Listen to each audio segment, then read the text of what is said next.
All right, we got how America got so good at buying shit from how money works. All right, so let me see what is going on. Americans are the best consumers on the planet, Oh and yeah, it's really not even close. oh yeah, we're swimming in money. We're swimming in luxury. We're swimming in gold, diamonds. It's awesome over here. It's nothing but peaches and rainbows and unicorns. The runner up is China, and they spend less than a third of what we do in any given year, even though they have almost 5 times as many people. It might not always feel like it, but by Five global times. standards, we are incredibly rich. Oh yeah, by global standards. Like that's like global standards, yeah, but where's all the money? I mean, I can't tell you guys how many times I've seen videos where the fuck is this damn bullshit? Let me whip up with the old paint. You guys already know. If you don't know, I'm about to let you know. Uh a brush line. How many times have you seen a graph that looks like this? Oh my god, I'm gonna whip out the parabola. Oh, uh, oh, where's all money gonna go? Where's it all gonna go? I'm gonna grab it right here. Oh, wow. Ooh-wee. Oh, where's all the money, guys? Oh, all the money over there. But what happens? Let me whip out another brush. All right, everybody remember this graph? Where's all the money at? America's doing so great. All right, this is where all the money's at. All right, this is the top 1/10 of 1%. All right, and then the other graph. Uh, let me see. Everybody knows the standard bell curve graph. Okay, we're gonna do a graph in a graph. Okay, there's the first line, there's the second line, and then everybody knows what the standard bell curve looks like. There's the middle. Wow, it's a bell. Where's all the money, guys? It's all over here. It's in the top 10th of 1%. Wow. America's doing so great. We love buying shit, and we aren't afraid of going into debt to keep doing it. More Oh, yeah. I mean, if we didn't love buying shit, the movie Super Size Me wouldn't have came out. And also, the movie Idiocracy wouldn't have came out. So, we love buying shit. of our economy depends on the consumption of goods and services than basically any other major country in the world. But this has to have a limit, right? As a direct result of our Nope, own there's no limit. There will probably never be a limit to I mean, in terms of how much you can stop people from buying shit. There will probably not be a limit. But if you're gonna go on to make a better point than that, then insatiable desire to consume, our household savings rates are now the lowest. oh, here we go. Consumer loans for credit cards, and other revolving plans. Wow. Yep. Remember, you guys remember this year, 2020, and the year after? Oh my God. Yep, we all remember that year. That was a banger of a year. Woo! They have ever been, and high-risk, high-interest consumer lending has surpassed $1 trillion. That doesn't include things like car loans, home loans, student loans, medical loans, Yeah. or informal lending like I don't even know what the hell this is all, but I know right now people are not buying new cars. In fact, they're actually just all the dealerships are just letting them sit on the lots for like multiple years and letting them like rot and go to either like a demo or go to auction. I know that. And then houses, I mean, it's the same thing with the houses, you know. A bunch of house, like you can see a bunch of houses being built, but whether or not they're selling instantaneously is a whole nother story. Probably not, because the like a standard like was it like a 2 bed 3 bath?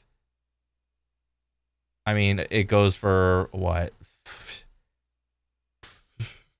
4, 5, 600K depending on the state you live in. I mean, I'm over here in Florida, and that's also dependent upon like the neighborhood, the surrounding area. Is it like within the city, or is it like in the outskirts? Is it in an HOA? All this other shit. Yeah. Buy now, pay later, which are also approaching all-time highs. So what is going to happen to the best consumers on the planet if they can't afford to consume anymore? And more importantly, could we solve all of our problems by just buying less shit? I guess I'll just die. If I can't buy shit, I'll just die. Ocean of debt is getting deeper, but there are indications that some are doing a better job treading water. Americans taking on more auto loan debt than ever before. It's probably because they're just rejoicing in the fact that they can get a car again. Yeah. Holy bejeez, I don't know if I can do this, but I need the car. Amazon, Target, and Walmart are already offering discounts to consumers. I mean, you have to like take that little comment into context. I mean, if you're looking to buy a new car, where like if you need a car, like you could probably go off and buy like a used car. Or you don't have to buy an on the year, like what is this, 2025? You don't have to buy a 2025 car. Buy a like a 2024 or a 2023. You know, do that. All right. But I mean, it's your money, you could do with it whatever you want. But I'm just saying, like, you don't need it, but if you got it, I mean, why the fuck not? It's your money. Consumers don't make enough money to meet the minimum cost of living in New York City, and nearly 80% of households are considered housing burden, which means more than 30% of household income is going towards rent. Dang, yeah. According to data from the World Bank, America is responsible for about a third of all consumer spending worldwide, Ooh. even though we only represent 4% of the global population. Yeah, but where's all that money? So United States is the most consumption, is responsible for the most of the consumption. I guarantee you, dude, like most of the consumption is coming from like the billionaires. All right. Like, let's be real. Come on now. Like me and my little trip to Walmart to buy like a couple like cases of water, some ground beef, some rice, some broccoli. Come on now. Me, my little gym membership. Even though we only represent 4% of the global population. According to the same report, consumer spending is now 69% of our total economy. For comparison, in the second largest consumer market in the world, China, consumption only accounts for 38% of their GDP. Now, that might be a bit of an unfair comparison. Outside of its major cities, China... What is this? Is this like a... This has to be like a fish farm, no? Where is this? This is like new to me. Or was this always how like fish farms went? And I'm just seeing this image for the first time. Like there's a net over here. I guess this is like a net over there. These are all like fish farms over there. Bro, this is crazy to look at. I mean, shit, if this is where all my salmon and tilapia and all that other bullshit comes from, Jesus. Don't ask where you... What's that saying? This is like one of the main arguments for vegans that vegans have against like meat eaters. Like, if you're so what is it called? If you're so vigilant about eating meat, then why wouldn't you want to know where it comes from? Well, this is where it comes from, and underneath all of this, all the fish are going to the bathroom. They're pissing and shitting, and the fish are coming up. They're getting got, and then more fish are going back down. Meanwhile, who knows what is actually going on underneath all this to like have some sort of cleanliness standards or whatever. Who knows? Jesus, this is the most capitalistic image of like factory fish farm I've ever seen. This is crazy. Still has a lot of people who are very poor and don't buy things beyond the bare essentials. The European Union is a more comparable peer, but when counted as a single group, only 51% of their GDP is tied up in consumer spending, and as time goes on, they are spending less and less while we are spending more. By basically any metric, Americans are the best consumers on the planet. We're the best at everything. We're literally the best. We can't stop winning. And this wasn't by accident.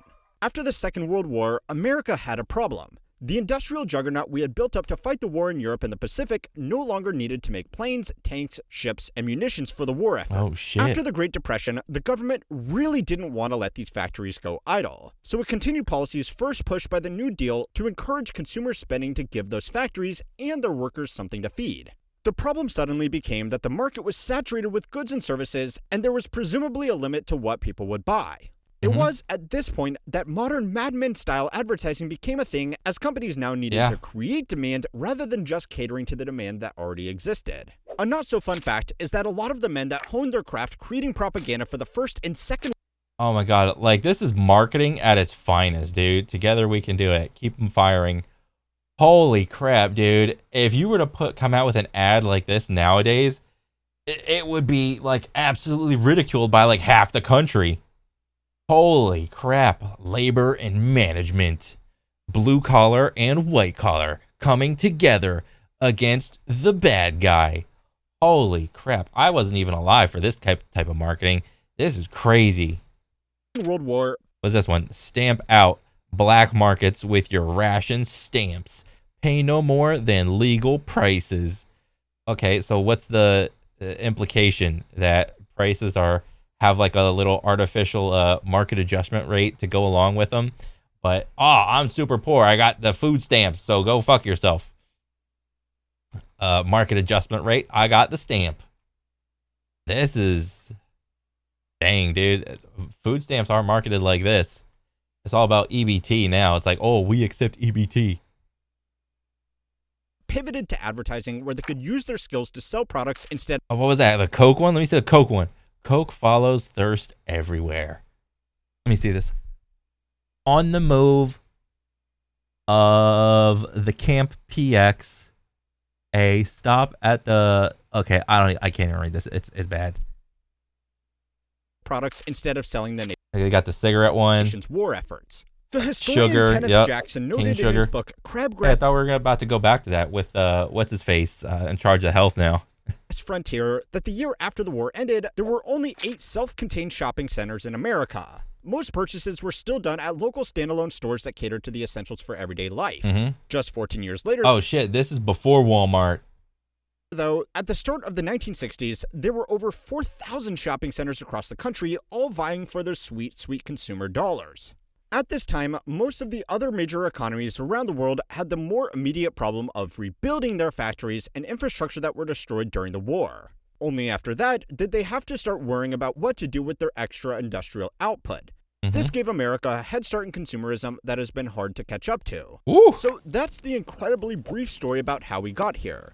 But what does this actually mean for us today? Apart from creating a general culture of consumerism, the undermining of personal financial stability, corporate consolidation, resource depletion, and waste generation, there are 3 less obvious but more immediate problems that consumer-first economic policies have created, and 2 very important reasons why we can't really afford to... You know why this is like a fake picture? It's because I go into like my local like mall that's like this, like 2-3 story type mall. It's absolutely barren. Well, it's not this big. What is this, like the International Mall of America or something like that? I don't know. I don't even leave my house that much. But anyway, yeah, there's like a mall by me, and it's only like 1 story, but it's still pretty big, and it's got the same vibe as this. I could go there like any day of the week, weekday, weekend, and it's bare as fuck. All of the marketing, or all the consumerism in America, it takes place on Amazon, eBay. What else? Temu. With that old era. Get off the treadmill of consumption. The first problem we slowly created for ourselves is that consumerism made luxury, convenience, and experience cheap, but everyday life expensive.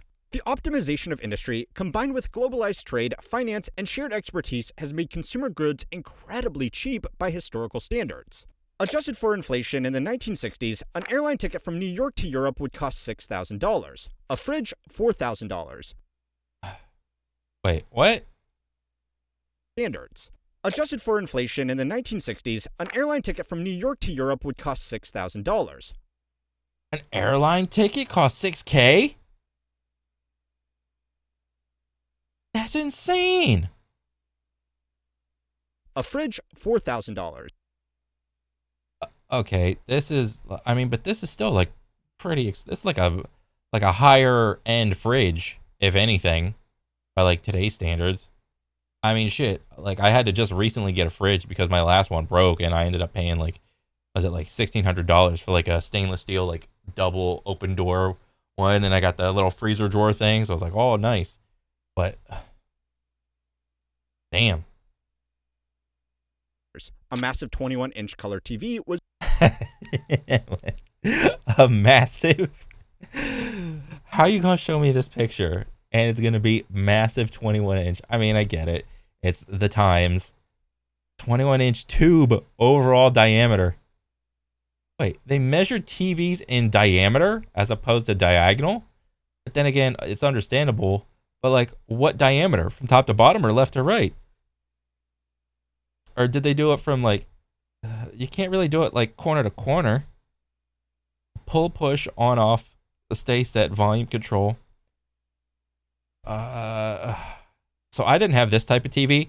I think maybe 5-10 years later, I had the type of TV that still had these like type of knobs, but it was a little bit bigger. Simplified color quake tuning. 3-speaker panoramic FM sound. Wow. was almost $9,000. $9,000? What? I mean, I get it. Adjusted for inflation. Are you kidding me, bro? A home microwave oven produced by Raytheon was $5,000. And even modest home furnishings were worth the equivalent of tens of thousands of dollars today. What the shit, dude? There's no way I would have, I mean, yeah, there's no way I could afford anything today with those kind of like adjusted for inflation prices. Hey, added together, these consumer goods and services that probably seem pretty basic to you were collectively worth as much as a house. That's because back then, consumer goods were luxuries, but housing was a pretty basic purchase. Today, that is so crazy. Consumer goods were luxury, but houses were like a common good.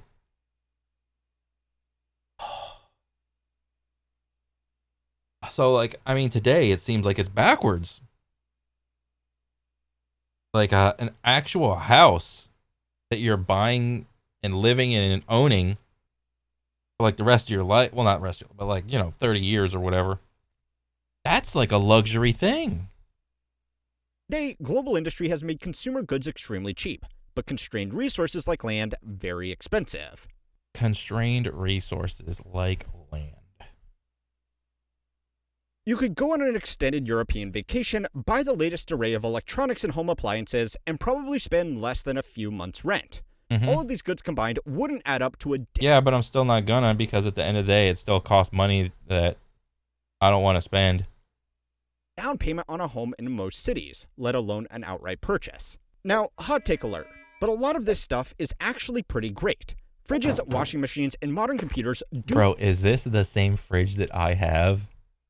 What the fuck? This is not my computer, though. What the hell? ...make our lives better and easier. Yeah. Even modern services like, well, you know, YouTube can be great if consumed in moderation. Yes. And I'm not just saying that because I am a dirty, stinking, hypocritical creator. Modern conveniences have improved our lives, and if consumerism stopped there, we could probably have found a happy balance between cheap modern amenities without the trade-offs that came with it. But the problem was, it was almost impossible to stop it there. Building an economy on consumers meant we had to keep on consuming. So it's time to learn how money works to find out what happens when we are finally full. Oh. This video is sponsored. I mean, what happens when we're finally full? I mean, I'm just on like maintenance mode. I'm on stride mode. Like, I don't need to go anywhere. I don't need to buy anything extra. I don't need that stupid ass 30K robot that Elon's trying to peddle. I don't need a fucking AI in my car. I don't need an AI anywhere else besides like a random website like ChatGPT. or whatever, or Grok or something.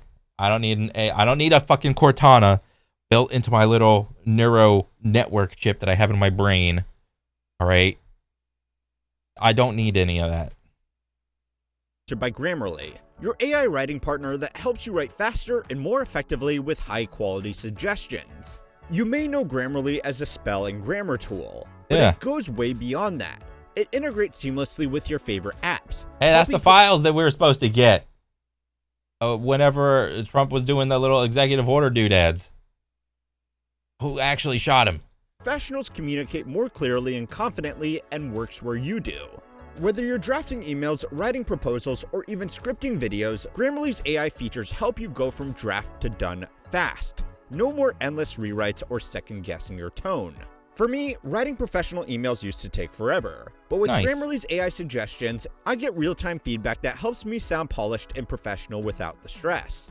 One of my favorite features, Grammarly tailors suggestions based on your audience, because writing to your boss is different from texting the big boss.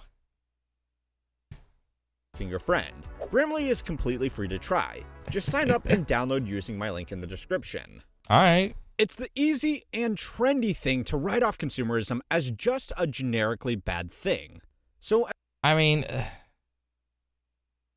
I've never really like dove into it at like a deep level, but I would imagine it's like anything else in life. In moderation, it's fine, but like if you swing either way, it's like the extremism of anti-consumerism versus the extremism of like hyper-consumerism. It's probably like goofy looking on both ends, but there's probably like something decent in the center somewhere. As much as I would love to make an easy video about how consuming modern goods and services is everything wrong with the world, there is a little bit more to it than that. A lot of things we consume genuinely increase our standard of living and quality of life. Yeah. Somewhere between you leaving society behind to live off the land and taking out a buy now, pay later loan for a Temu order is some happy medium of spending on. Oh yeah, I am definitely not this, but I don't want this either. This is like polar opposites. Nobody wants this to like just live off the land, live off your own hard or like earned like blood, sweat, muscle, tears, and blah blah blah. But also like taking out a credit card to pay the debt of another credit card, and then taking out another credit card to pay the debt off of that credit card, and then taking out another credit card to pay off the. I mean, understandably, this is how like a lot of billionaires like stay dodge taxes and shit. But like for like most normal people, they don't want to live like that either. Like constantly consuming and like driving up debt, accumulating debt, paying it off, having this like never endless cycle of debt. It's like it's stressful. It's too stressful. Life is stressful enough without all this extra bullshit. On consumer goods and services. Economists call this simple idea the law of diminishing marginal utility, where as consumption increases, the additional satisfaction or utility gained from each additional unit consumed falls. Normal humans just call it not overdoing things. And the strongest evidence to support not overdoing things, but I gotta have that new iPhone 26.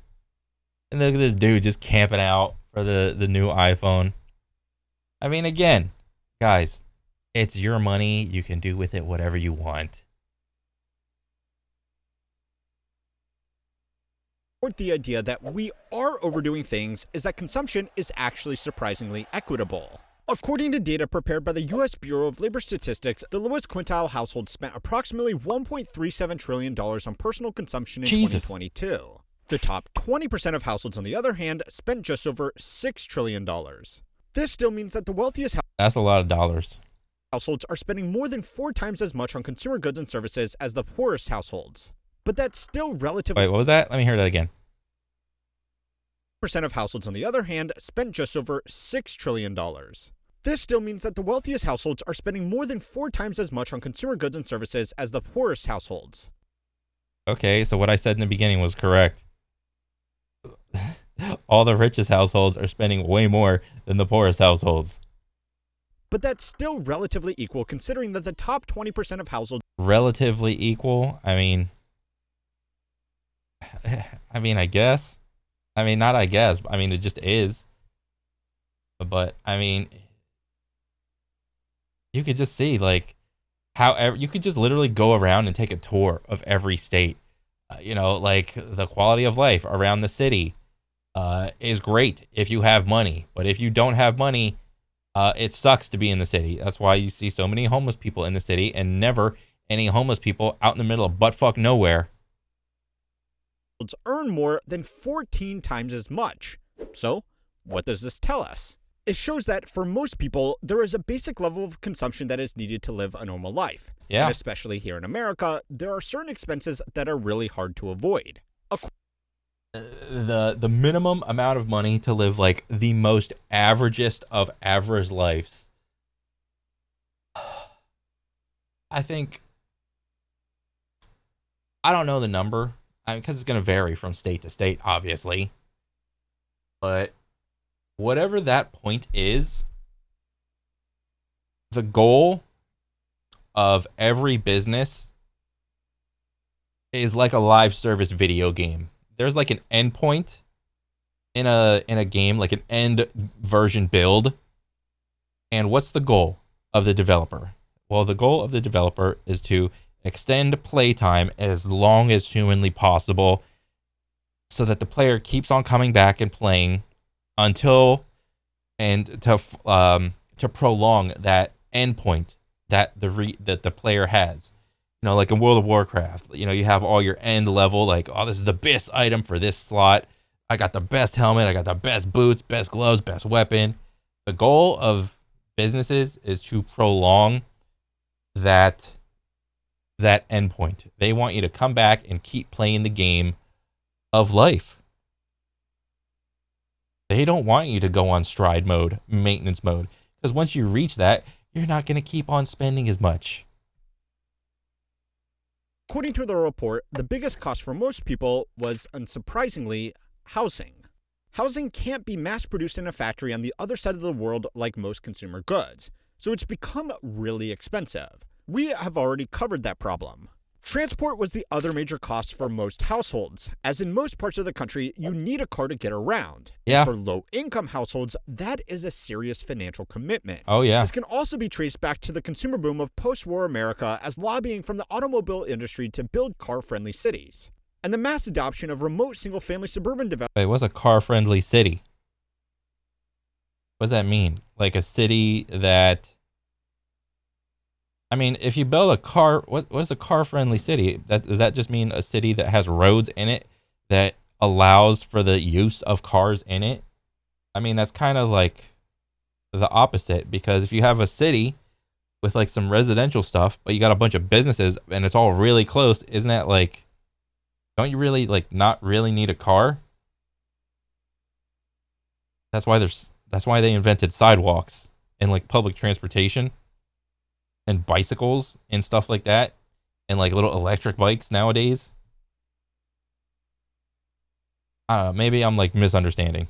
Development meant that most of America was built around the car. The few East Coast cities that are either walkable or have reliable public transportation are unrealistically expensive for low-income households in other ways. So without a lot of sacrifices, most people are forced into owning a car.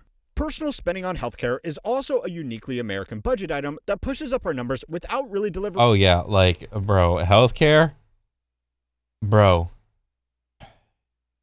If you are a lazy piece of shit and you're like unhealthy, you don't work out, you don't eat right, bro, the cards are stacked against you in every way, shape, or form.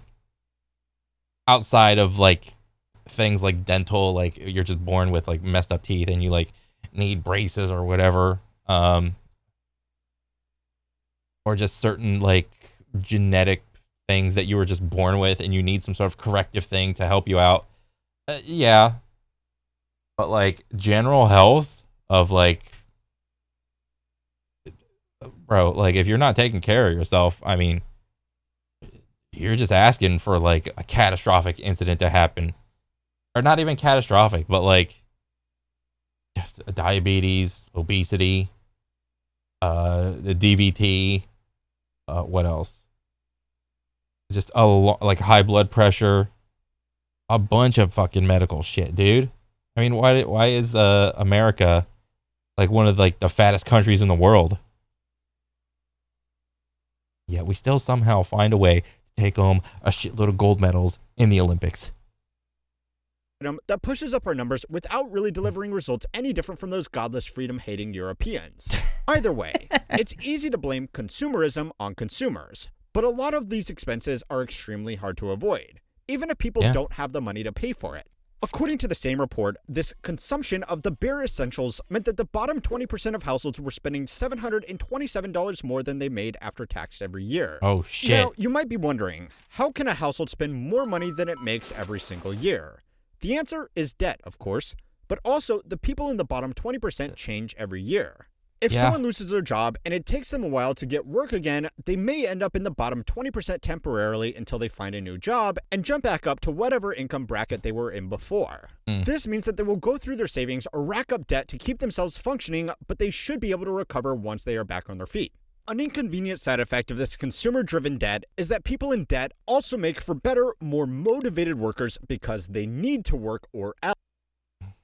Yeah, and I get it. You put motivated in quotes because it's like, you might as well put like, they make more desperate workers.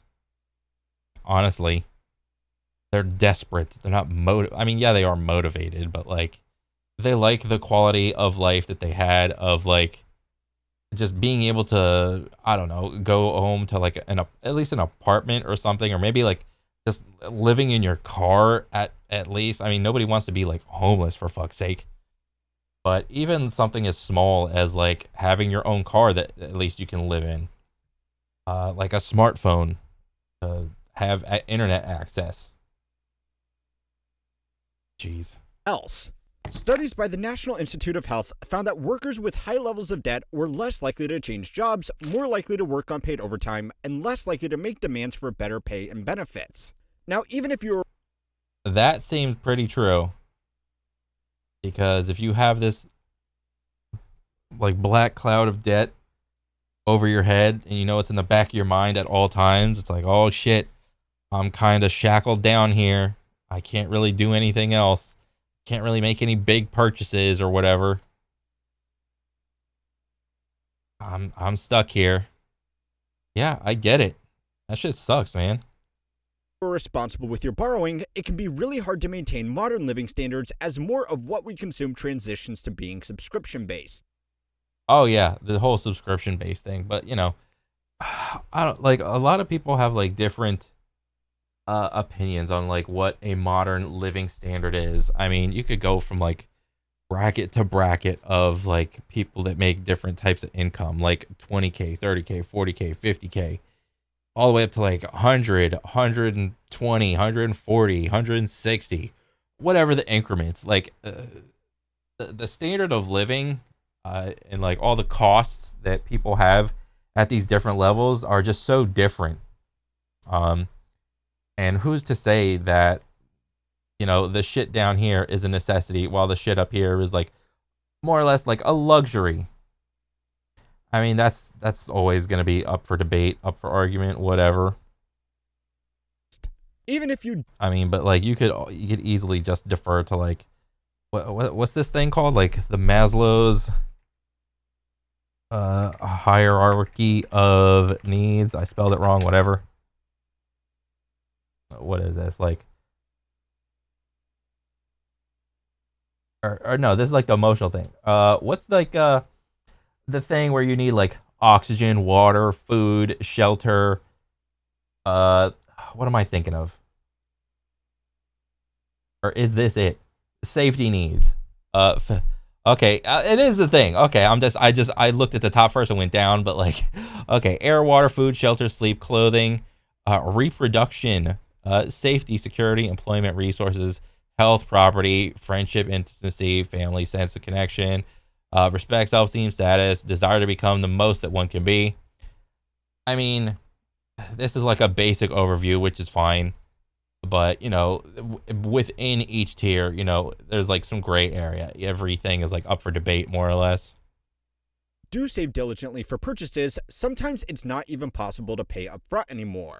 Yeah, so it's you not. need a regular income to make sure you can cover next month's round of automated deductions from your bank account, whether it can be from American Express, Netflix, Hulu, Yeah. Afterpay, your student loans, car loans, AT&T, Adobe Creative Cloud, Microsoft Game Pass, Peloton, or if you Oh God, it's crazy how many like subscriptions that everybody has. I mean,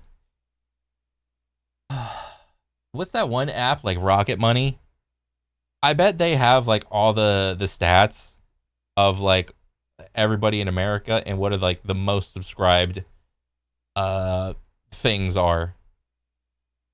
You know, because a lot of these companies don't want to like give away their like actual like what is it, like daily, monthly, like user base, concurrent. You know how like games have like concurrent player base, like every like on Steam, it's like, oh, last 24 hours, there was like 100,000 people. Like there's nothing like that for any of these businesses. There's no Steam type of transparency for all of these subscription businesses. I think that would be fantastic to have if somebody could invent that. I mean, I don't honestly think that anything like that would ever actually come would come into existence, simply because of like just the sheer nature of a lot of these businesses. They're so massive. How are you gonna have like somebody that's even bigger come in and corral them all and force all these businesses to show their actual like daily numbers? I mean, that'll never happen. But I mean, everybody loves Steam. Steam's pretty transparent. Steam's pretty consumer friendly. you're a true power consumer, all of them at once. If you lose your income for any reason, you don't actually own anything to tide you over. Yeah. So it's a lot easier to fall. Yeah, what was that one saying that like in the future, you will own nothing and you will be happy. Every day we are coming closer and closer to that. You're gonna have a subscription for your house. You're gonna have a subscription for your car, subscription for your car or your not your, well, yes, your car wash, for your clothes washer, your fridge, your TV. You're just gonna subscribe to everything. I mean, we kind of already have like a light version of it in the sense of what's the like the thing where you rent the houses for like a week or something. God dang it. What am I thinking of?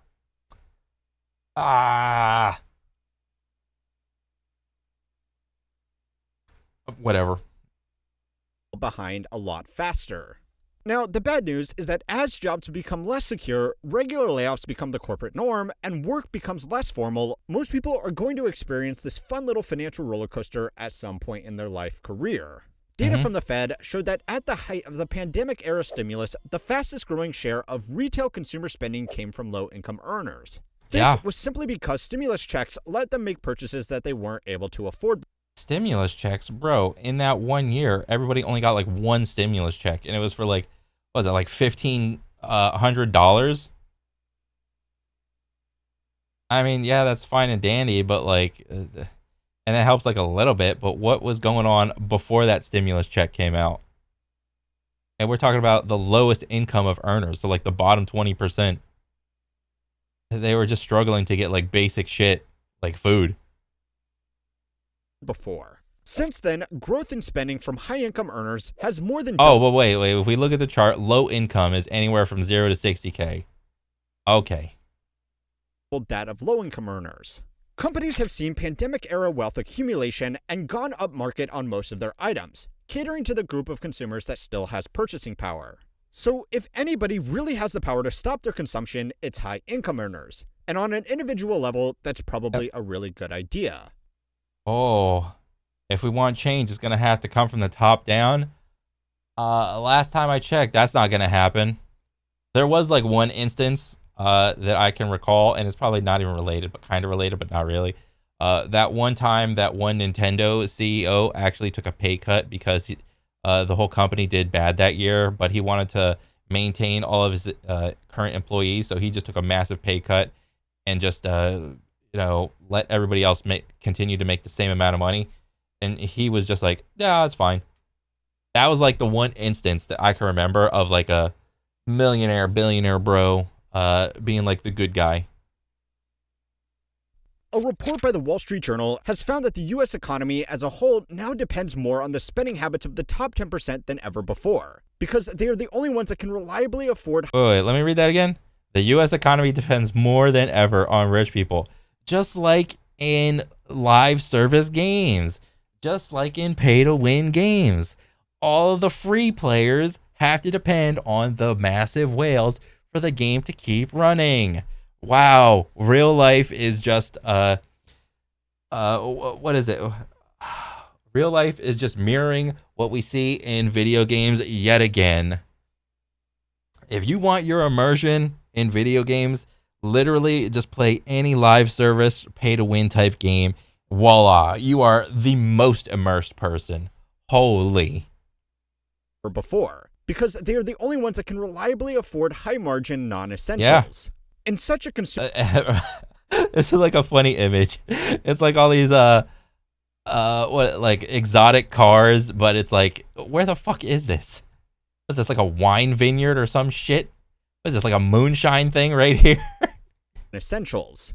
In such a consumer-centric economy, protecting those rich people who are the consumers becomes the most important objective. I gotta protect the rich people. I throw my body in front of a rich person as long as they could keep on spending money. Even though protecting workers would be a better long-term solution because better paid and more productive. Nah, because the worker, they stop working, you just replace them. They're like a brick in a wall, dude. They don't matter. You just find someone else, stick them in there. It's like a brick. You take it out, put another one in. Simple. Workers turn into consumers anyway. An alarming amount of extremely high-income earners. It is my dream to be a consumer. That's my only dream in life. Are living paycheck to paycheck because companies have gotten so good at making sure that there is always something to purchase. What is this bullshit? 1/3 of Americans making $250,000 live paycheck to paycheck. Bro, can we get like Caleb Hammer to like crack down on these idiots?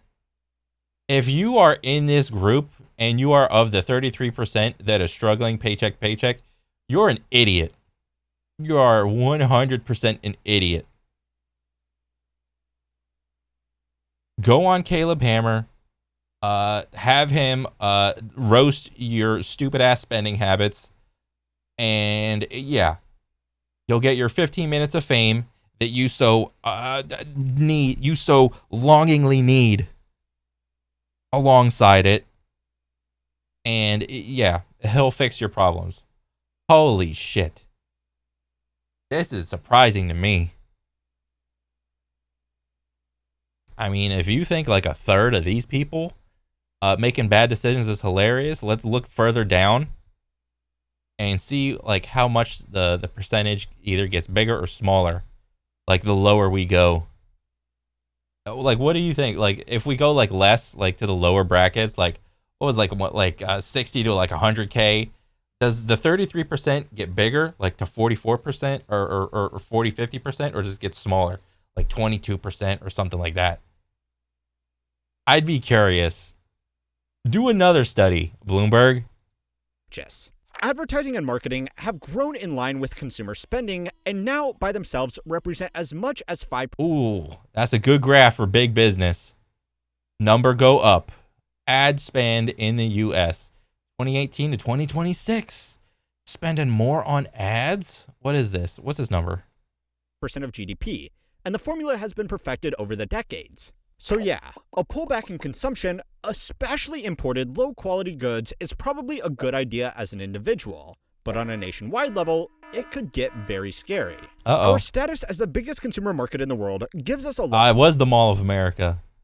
Of advantages. The reason that America has so many of the world's largest companies is because if you can scale a business to address the entire US market, it's already big enough to be globally dominant. And yeah, as dumb as the current trade wars might seem, we do have a lot of negotiating power because everybody wants access to our consumers.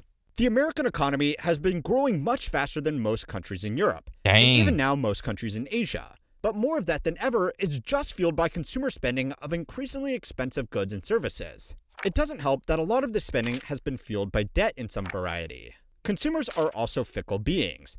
basing so much of our economy on highly Wait, let me see the graphs. I missed them. fueled by consumer spending of increasingly expensive goods and services. It doesn't help that a United States debt balance, auto loans. So what is this? The interest rate? The interest rates are going up? Okay. lot of this spending has been fueled by United States debt balance of credit cards. Debt balance. So one is 100%. So wait. Bro, I am so financially illiterate.